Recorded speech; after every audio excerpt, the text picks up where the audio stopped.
Кој ја плаќа цената на војната и тероризмот е победничкиот говор на студентката Чарна Невзати на 26-та ораторска вечер Ива Пухан. Говор кој што беше посветен на актуелните војни случувања во светот, жртвите како и стремежот за мир. Невзати ја доби и специјалната награда за најдобар сценски настап Бранко Ѓорчев. И додека размислуваме за ова тешко прашање, да решиме да бидеме архитекти на мирот, бранители на единството и амбасадори на сочувството, да се стремиме кон свет во кој емпатијата и диалогот триумфираат над непријателството, заедно да изградиме нашата иднина врз темелите на разбирањето. Стремежот за светски мир да ни биде водилка на патот кон посветло, хармонично утре.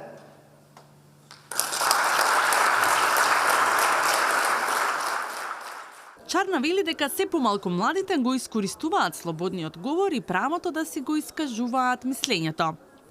Ви благодарам многу.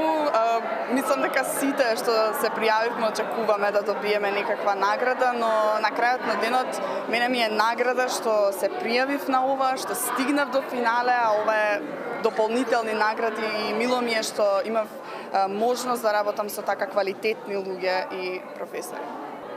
Моќта на ораторството е најголема, тоа е нешто најважно, човекот да си го изрази своето мислење, да каже, и тоа мислам дека е најважно.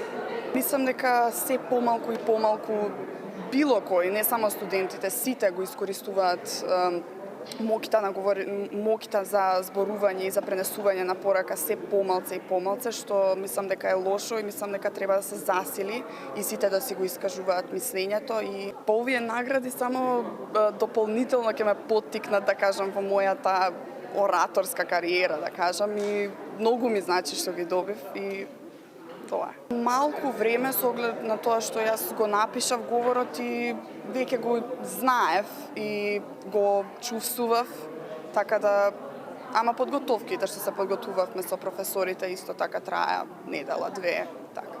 Второто место на оваа ораторска вечер го освои Лина Рангелова, студентка во прва година на правниот факултет, со говорот на тема "Зошто не за уставните измени?" Ниту било која држава менувала устав за да почне преговори. Уште колку амандмани треба да донесеме под притисок? Извира ли нашиот устав од македонските граѓани или од меѓународната заедница и соседите? Дилемата сега или никогаш е многу пати чуена и фаталистичка. Во 2005 уставниот договор пропадна, ама Европската Унија остана и смисли Лисабонски договор. Затоа, само суверенот, граѓанинот може да го реши проблемот. Каде? На избори. Третото место го делеа Ведрана Петрова со говор на тема Македонија го живеа опусот на Горан Стефановски и студентката Мерси Недеминова со говор на темата Сплотени во различностите. На годинашното финале учествуваа и студентите Драган Ѓуровски со говорот Аманет за следните генерации, Ивана Тодорова Крај за трпи и трај, Ана Куракутовска Капитализмот како крај на моралните вредности кај луѓето, Филип Јаневски со темата Што и недостига на современата македонска држава. На 26-тите ораторски вечери надвор од конкуренција имаше и гостин од правниот факултет во Белград, Ѓорѓе Бојковиќ, кој што се представи со говорот Учи, па можеби ќе имаш. Во жири комисијата учествуваа професори од правниот факултет Јустинијан I и професори од правните факултети од Загреб, Белград и Крагуевац, како и членови од семејството на актерот Бранко Ѓорчев и актерот Дејан Лилик како соработник.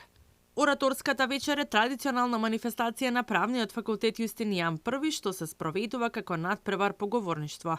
Во финалето настапија 8 говорници, студенти на различни факултети на универзитетот.